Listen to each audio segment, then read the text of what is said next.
আছোঁ গাইজ। এই মন্দিৰটোৰ ভিতৰত পূজা কৰি ইমানে মনটো পবিত্ৰ লাগিছে নহয় মোৰ গাইজ, পবিত্ৰ আৰু ভাল লাগিছে গাইজ। এই পূজা থালি পাবৰ কাৰণেও বহুত ভাগ্য লাগিব। আৰু মই যেতিয়া গুৱাহাটীত আছিলোঁ বাইদেউজনী দেখিছে নহয় গাইজ, বাইদেউৰ লগত কাম কৰিছিলোঁতো, তাতে মানে অলপমান হেৰি পাইছোঁ, বাইদেউ তাতে পূজা কৰিব পাইছোঁ, সেইটো কাৰণে বহুত সৌভাগ্য বুলি ভাবিছোঁ। আৰু এই পূজাটো কৰি ইমানে ভাল লাগিছে, বহুত টাইম লাগিছে, বহুত ভিডিঅ' বনাবও নাপালোঁ, আৰু যিখিনি বনাইছোঁ আপোনালোকৰ মাজত দিছোঁ। আৰু চাই কেনে লাগিছে লাইক কমেণ্ট শ্বেয়াৰ কৰিবচোন ভিডিঅ'টো।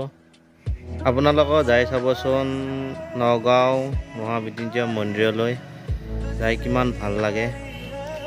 আৰু মই গৈছোঁ, গৈ ভিডিঅ' কৰিছোঁ। আৰু ধোৱা হোৱাৰ পিছত চাওকচোন গাইজ, কিমান ধুনীয়া লাগিছে।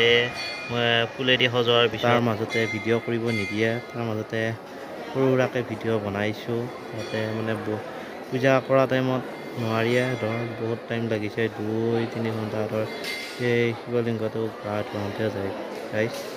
আৰু যাই চাবচোন আপোনালোকে, যাই কমেণ্ট কৰিব। হেল্ল' গাইজ, আজিলৈ ইমানেই, বাই বাই।